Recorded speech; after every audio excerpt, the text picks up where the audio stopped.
Good morning. Welcome to the Java Cafe. Well, it's technically not morning. I guess I need to get an afternoon track that says good afternoon. But welcome back to the third cup of Java today. We started off this morning talking with the Raiders about their 50th anniversary and the impact that sports programming has on young people. The Raiders have produced actors in LA, police officers running the academy here in the city of Boston, and also have turned parents who just used to drop their children off to now coordinators. In the 11 a.m. hour, just an hour ago, and we want to give this update if you missed it, we had the opportunity to speak to the acting commissioner of the Department of Transitional Assistance. He right here in real time told us that SNAP benefits will start to go out next week. However, due to some of the interesting guidance from the federal administration, unfortunately, those recipients of SNAP benefits will receive under 50%, and some because of the formula that the state has to use while in the process of a threat of a $400 million penalty a year on top of a $240 million total makeup if the governor does that. Due to that formula, some recipients won't receive anything. And so that's the latest update we got here from the state of Massachusetts. In that same vein, as many of you know, and this young lady is not a stranger here, she has personally helped me. For months, I've been naming that the holidays, I just had this feeling that I could not shake was going to be interesting. I thought it was going to be tariffs, unavailability of toys for kids because of, shipping and holdups. And lo and behold, we are here now in one of the worst times in our country when it comes to food inequality. And with that, some people are going to have to, unfortunately, make the choice between buying food and paying their rent. And when I started thinking about this, of course, I thought about my attorney because she's a beast. She's a lawyer that tends to often move on the side of supporting landlords humanely and not to be taken. When she finds out people are being taken advantage of, the energy just goes off the hook. And I'll be honest and transparent with you all. I was just talking to her before we went live, and the term that was in my head was around if landlords, and I'm talking about the ones who have hustled, and she's going to share a couple of horror stories with us, single mothers who have hustled, people who have lived with their family for 15 years to save money. They go out, they get a 2 or 3 family, someone that knows that Massachusetts is a very tenant right state. I know for some of us tenants, we don't disagree with that. However, some tenants have turned to landlords and have worked hard. And then unfortunately, people have taken advantage of them. And that's why we're here today. So Attorney Greenman can level set. She can give us anything that she's aware of that may be going on or chatter where she can, because she's an attorney. But then also, I want to make sure that landlords have her information, because if you find yourself in a situation where you can extend grace to the tenant, but the mortgage company may not extend that grace to you. And so a long introduction to give context to why she's here today. And once she starts talking, y'all going to figure out why me, my sister, and we rock with her. So Jordana, because I know her Jordana and I was messing up last time, but I got it right this time. Attorney Jordana Greenman. Just come on, sis. How you doing? I'm so great, and I'm so glad to be here, and I am just so proud to see how far you've come since the last time I was on here, which is amazing. Amazing. Reminds me a little bit of me. And yes, it is a very interesting environment right now. There's a lot going on in housing, whether it's, conveyancing, meaning buying a property, selling a property, or landlording. And one of the most recent things that happened was this past May, they passed a law where if you fit into certain formula, you can apply to have your eviction record sealed. Now, the reason that's important is because, on the tenant side, it might help people get housing, because if the landlord doesn't know that they've been evicted before, something like that. But on the other side is wait, I'm trying to get some background on my tenant, but I might not be able to get that whole thing anymore, which is unfortunate. And I have spent the better part of my career representing small landlords, primarily in Boston, but I do also go outside of the city as far as Worcester or up to Lowell, things like that. But I kind of consider Boston to be my home court, if you will. That's kind of where I learned everything. And it's always been a great home for me. But one of the reasons that this whole subject is so important to me is because I look outside and I see all these big buildings going up, right? And they have concierges and it's fancy. And I don't really know who can afford that, who can't, and how many so-called affordable units these places have. But I know that I like to see lawns. I like to see children. I like to see bicycles. I like to see swing sets. Those places don't offer that. Those places also don't offer human contact in the way that the elderly person in the city who has owned their property forever, maybe it's a 2-family, maybe 3, but somebody comes up, somebody goes to rent, they don't even necessarily know that their apartment that's 2 bedrooms might be able to rent for $3,500. So they give this person an apartment for $2,000. You know what? It's probably enough to cover your expenses. And if everybody treats everybody the right way, then all is great in the world. It's when something goes wrong that landlords need to worry. And I think before I forget, I want to say that one of the most important things as a landlord, educate yourself. Do whatever you can to educate yourself, because the city of Boston, the city of Cambridge, Somerville, a lot of places have adopted regulations whereby if you start into a rental agreement, you're required to give the tenant their rights. It's kind of like you have to give your tenant a handbook on how to sue you. Okay, fine. But how do you go and find the information you need? You have to search for it. You cannot just go on government websites. There's one organization in Massachusetts. It's called Mass Landlords. And I think it's masslandlords.net. They do seminars. I actually talk for them once a month. It's called like office hours. But those are the places where you're going to actually get information that is useful, where you can know what your limitations are, what you can do, what you can't do. Because even something as simple as you go into court, you think you got a notice to quit online, you think you got this online, you go in, the court people who take your paperwork, it is not their job to tell you that you did it wrong. So you might go through half of the court process and then discover, oh, my case is going to be dismissed because of something I didn't know.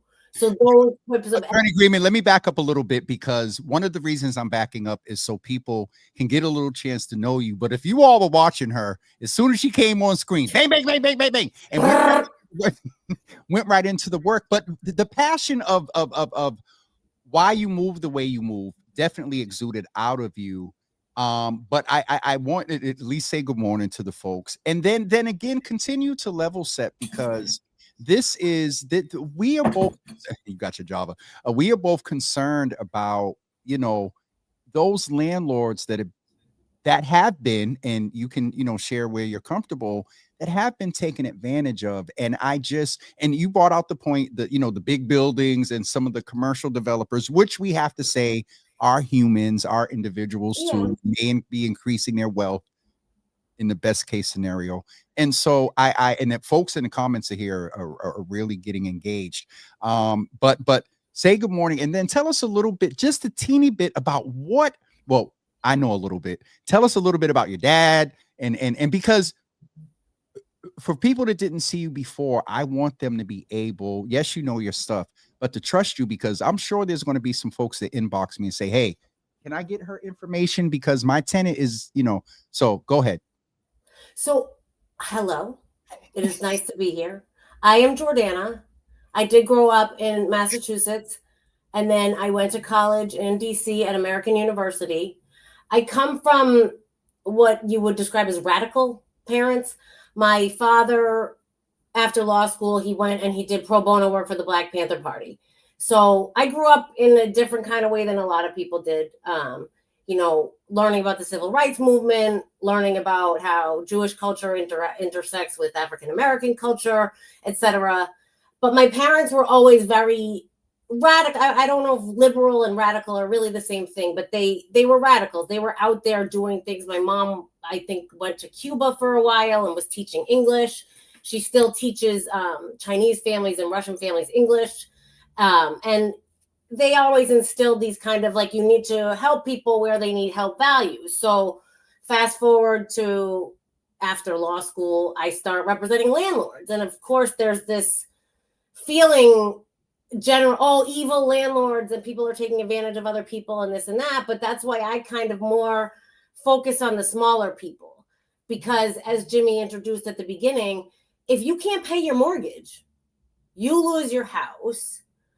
And unfortunately, because of the way that the law is, if that were to happen, the tenant actually benefits from it, because the laws protect tenants after foreclosure even more than tenants not after foreclosure.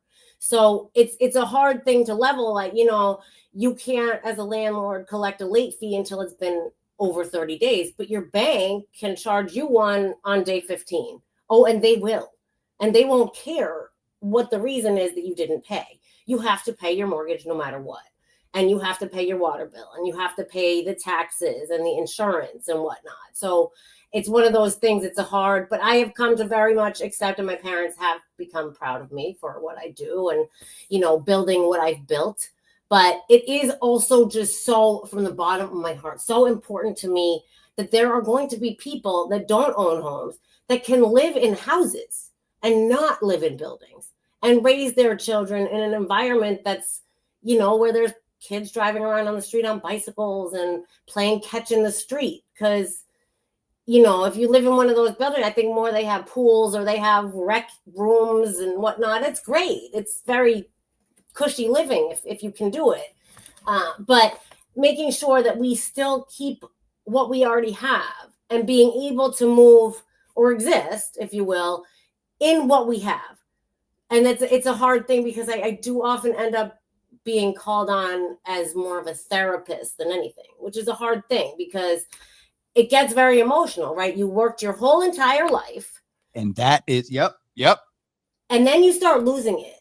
And it's not that you would take it out on me. It's that you want to talk about it. And I'm going to listen, because I do. And I think it's important to, make sure at some point the legislature at least understands that from a legal point of view, someday, hopefully, there might be a little bit of a distinction between small landlords and bigger landlords, because, but existing in the system that we're in, so making sure that you know everything that you need to know to exist in the system that you're in, as simple as what paperwork you give out when you have a new tenant, because even that might come back to haunt you later, because everybody is a protected class. Everybody has a child, or is elderly or disabled or something. We all have something, right? So, making sure that you know everything that you know and you are equipped. And also a new thing that has happened, and I know that the Southeast Housing Court does it, and I know that the Eastern Boston Housing Court does it.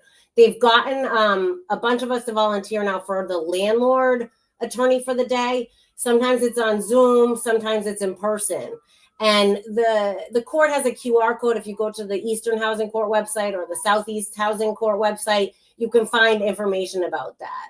And it's great, because as long as you go there, even if you don't have a case, you ask questions to somebody who's available, because landlords are more shy when it comes to seeking out information. And there's less, advertising about helping landlords. So actually taking advantage of, community events, whether I'm doing it, somebody else is doing it. This is information that you absolutely want and you absolutely need, because as a landlord in this state, you are going to be required not to just dot those I's, but they need to be able to be seen when they put them through the scanner and the printer. You still need to see the dot on the I, because that's how specific it can get down to. That is something, and I'll just name, one of the things that landlords need to also know, that when when your tenant gives you a deposit, you're to deposit that in an interest accruing account, and then give the tenant the proof of that account, and then update them, about the balance of that as a tenant. And that's just one that I have personal experience with. But I really thank you, because in these times, Attorney Greenman, my concern is like you, for the smaller landlord, and if you have a story that you want to share as an example of not this, and there's nothing wrong with developers. I want to say that. No. if they're in the business of creating affordable housing and communities and families, whether development or not, or individuals, fine. But there have been people, we know, there's jokes about it in media. You know, families will stay together for 10 years, 30 people in a house, and then all of them break out because they save money and they get their own house. Then they unfortunately get a tenant that causes them to not to be able to pay their mortgage. And that attorney agreement for me is the concern, because with what's going on with SNAP, Charlotte talked about, it's not just food and fuel. She said something to the effect of, this is right on time. I'm on my second cup and about to be a landlord. You need to talk to her, Sister Charlotte.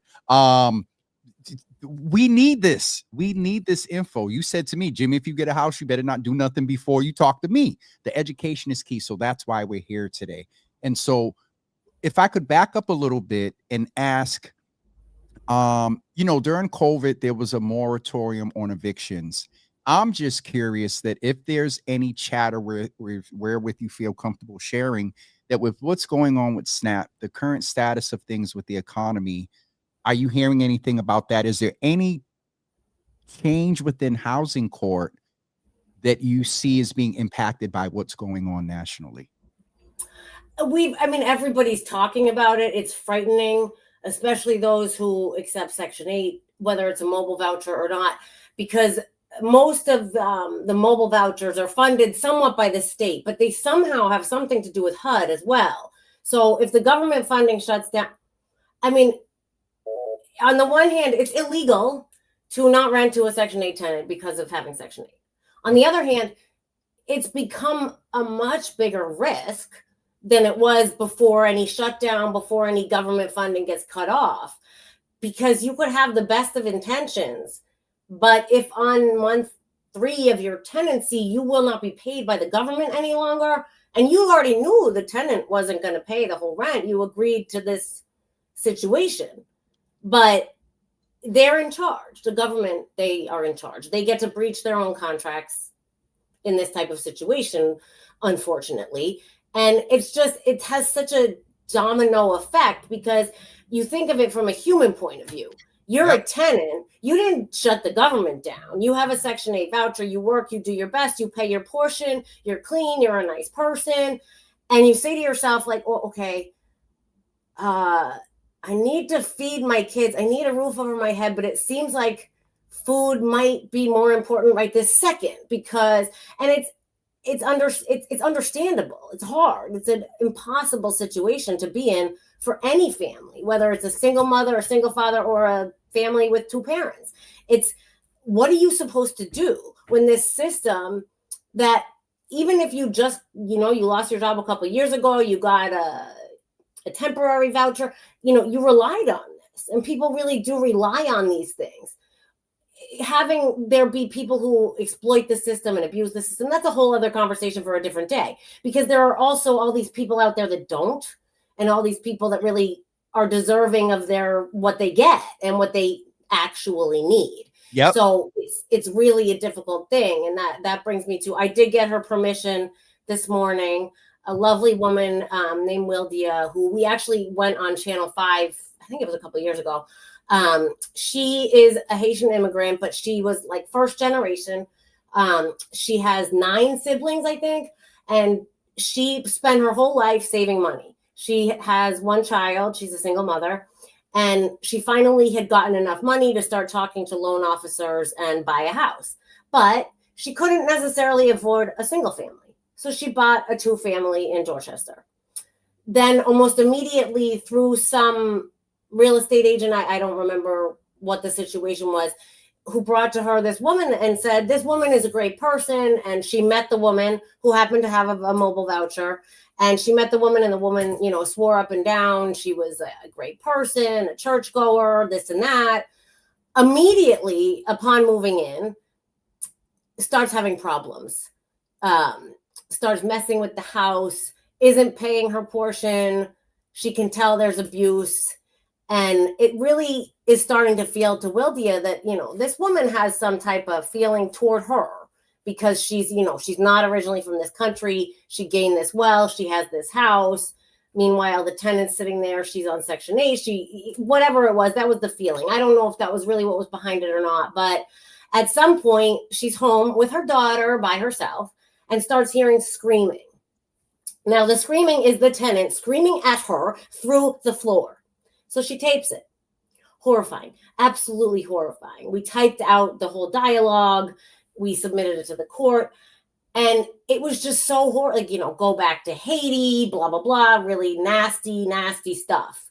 So that was, brought to the court. She hired me after she had already started the process because she found that once she was in the system, in the court system, she really could not navigate. As a small landlord, it's really confusing. And it's not that the people who work at the court aren't trustworthy. It's that it is not their job to give you legal advice, and they actually can't. So if you're a regular person, you walk in there, oh, how can I do this? They'll give you paperwork, but you can't take that as legal advice because it's not. They're just doing their job. They're handing you over something. So she eventually hired me. I came in. The case, she still wasn't paying rent until the court ordered her to. And then eventually she left. But the case is still going on because when she left, and we have video footage that the reporter did a good job with. I can send you the story, Jimmy. She took a key, and this was a woman who was probably 50 years old, took a key. I am not kidding you, a key, and keyed the entire apartment. The close-ups in the interview are amazing because you can see the brand new wood cabinets with keys. Like, you're thinking, like, I think I did that to my 16-year-old boyfriend. I probably shouldn't have. That was a bad idea, but I was 16, and the stainless steel refrigerator, key marks all over the house. A door, it was a 2-family, but it was kind of lightweight, a 3. She could probably do an ADU unit right now because it kind of does have a whole separate 3rd floor that was a part of this woman's apartment. But the little entrance, like the boxy thing right under the stairs, it looks like a giant hammer, just like bashed through it. It's just like an open space. This is unreal. Then you see her family at the Ring camera, swearing at everything, giving them a finger to the camera. She had blocked my client and her child in that day. This child had to do extensive therapy. She was 9, I think, at the time. A 9-year-old kid living with her mother, minding her business, going to school every day, coming home to a nightmare, an complete nightmare. And the money part of it only started with the non-payment of rent.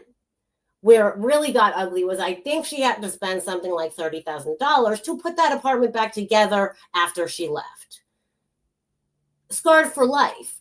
This is not the American dream that she was believing in when she bought this place. Yep. And, she's really held up well. She's doing great now. But that type of thing stays with you. You think you're being a good person. You think you're providing housing. And I think people often underestimate what it takes to be a housing provider. My hot water tank blew. I was not happy. But luckily, I'm fortunate, and I was able to call somebody, and within 24 hours, we had a new one. But when that happens, if you have a tenant, you're expected to fix it yesterday. Yep. Not tomorrow, yesterday. And it's not always possible to meet those expectations. Especially if not, and I thank you, and I can't believe we're almost already at 12:27.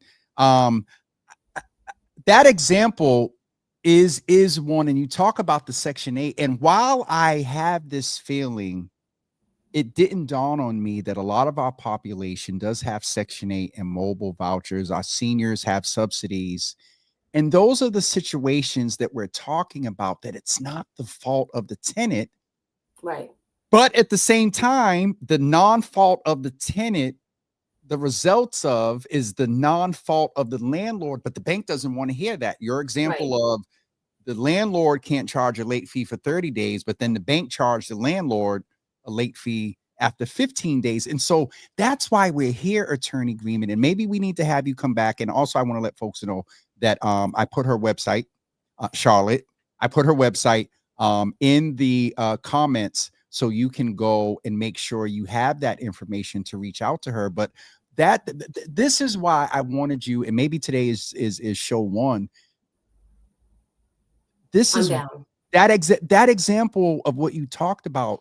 We saw a few months ago, I think here in Boston, Mayor Wu, I think, put $40 million into subsidizing what HUD essentially had taken away. Every city doesn't have that. And then if you don't know that resource or whatever, or Raft is forgetting, or taking forever to get back in touch with you, the landlords, as you said, the small landlords that have worked hard have really been my concern. What is it that you would say? Charlotte's getting ready to buy a house. Of course, you're going to say she needs to reach out to you, have a conversation, make sure everything is good. But what is it that you would say to a landlord that right now, today is the 5th, their tenant didn't pay rent in October? That was an issue for them. They're right now at November 5th and might be in a consideration of starting the notice to quit process. For an example, this is a family, single mom, 2 children, and she's a federal employee and has not gotten paid. What advice would you give to that landlord to be able to? They can't cover 2 months of the mortgage. They did it in October. They can't do it in November because they're federal employees. Go ahead. I would say get ahead of it. And, I'm not the only attorney out there that works with people in their abilities. There are other people out there like me. I try to work within what I know my demographic of clients is and, bill accordingly. Of course, nobody can work for free, but it is very important that you get things done correctly. And also that you are aware of the resources that tenants can move toward, which is, so there's the state or federal, the Raft, it's been cut many times. Right now it's still at $7,000 per 12 months. So if I get $7,000 to pay you today, I can't get it again until next November, but I could cut my balance down to that. And getting ahead of it, landlords can even apply on behalf of the tenant. I think that one of the things that I like to teach in any class that I'm in is relationships matter. You should not be your tenant's best friend. That's not the type of relationship you have. You should also not be a worst enemy. And you should also be willing to have a conversation. Because when things get tough, no matter if it's tough for you or tough for them, it's so much easier to actually have a conversation and try to come together if there's a relationship that's not terrible.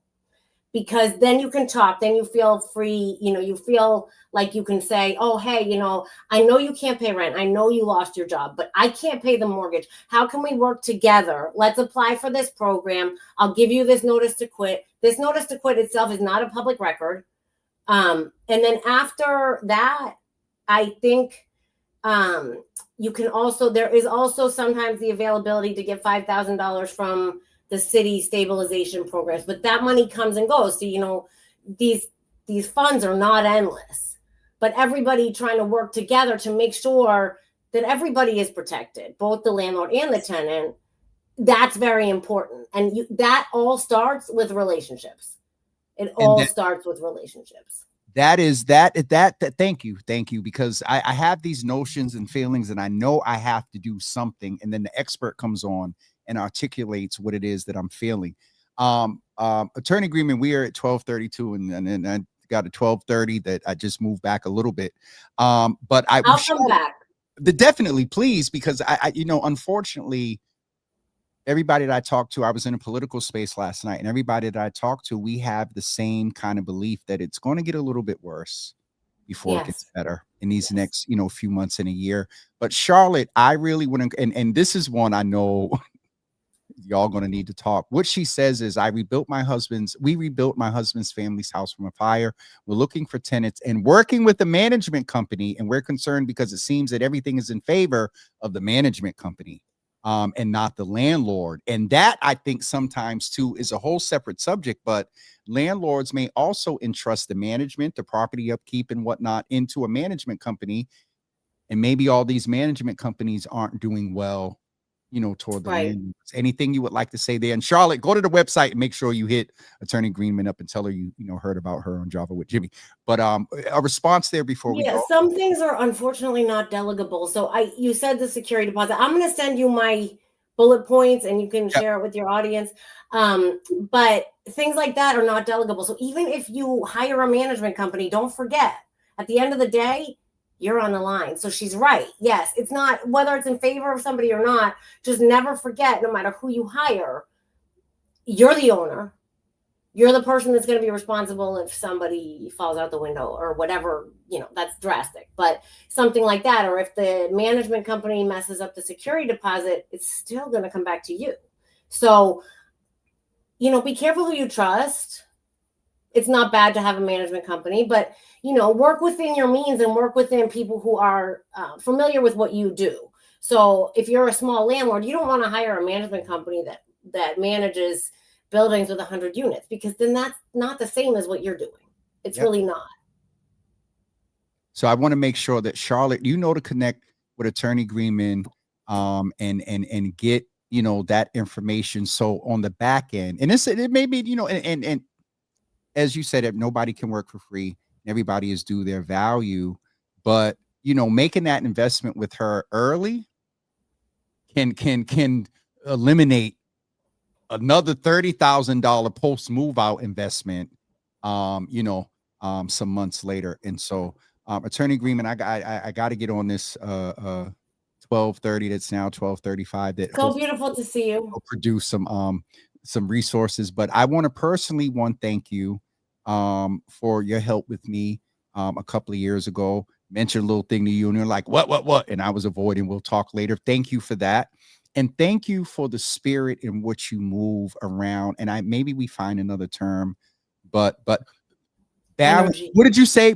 Everybody has protection, the landlord and the tenant. Yeah. Thank you for being an understanding, protective attorney for the tenant and the landlord, because I know you. If the landlord is saying something and they say something that says, oh, maybe let me ask the landlord to consider this based on what they said the tenant reported, I know that's how you roll. And so, Charlotte, people like Attorney Greenman and others that are considering, post this, whatever is going on, go in and get the information over on Instagram. Just real quick, my landlord was requesting my retirement 401 after I was giving them all my retirement information for years. Last year, she told me that they can request for my retirement information. For what? For, I guess, if she's on subsidized rent. Nisi, inbox me some of the details, and Attorney Greenman, if you don't mind, just the clarity. You don't need to give your underwear drawer to anybody, really, though. Oh, well, Nisi, you heard that. Okay, but give me some details, because it's and Mama, look, my mother's in here. She's saying hi. I love that family. They are a fantastic family. We try. Cammy is the plug, with you. But anyway, I got to get off of here. But we will check in, and the platforms here. If there's anything after this convo, you're like, yo, Jimmy, make sure your audience knows this, either landlord or tenant. Please let me know. And then I also want to make sure that folks know how they can reach you. One is the website. Is there a preferred info address that here I can put my. Yep, I'm gonna put it right here and copy and paste it so folks know. And then on Facebook, all right, I do have a law student, but I really am a hands-on person, so I do like everything to go through me first, because I like to give my own touchy-feely thing to every situation, because every situation is different. I just put her email address in the comments, and I'm also going to put it on a banner and for you all that screenshot resources. But this is how you can contact Attorney Greenman at the email, and then also in the comments on Java and YouTube is the website as well, where I'm sure there may be some intake information there.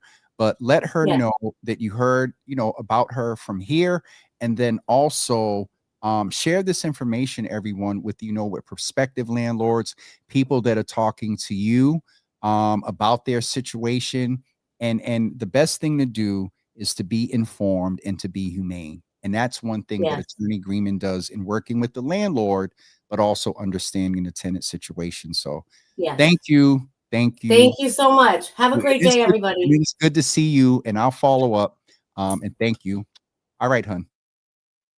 Oh, well, she was out of here quick. I hope these last, and I got to get ready to get on this call, y'all.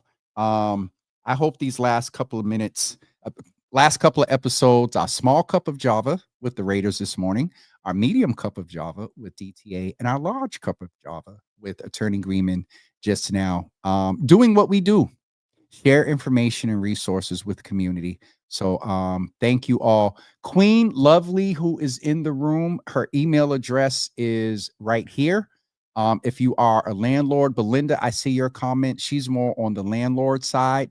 I would say reach out to Greater Boston Legal Services or contact the housing court, because I think Attorney Greenman referred to, they do tenant and landlord kind of like free clinics. You can go to the housing court, but I know with mobility issues. So contact your local housing court and ask them about the attorney client free little thing that they do. All right, it's 12:39. My call's now at 12:40.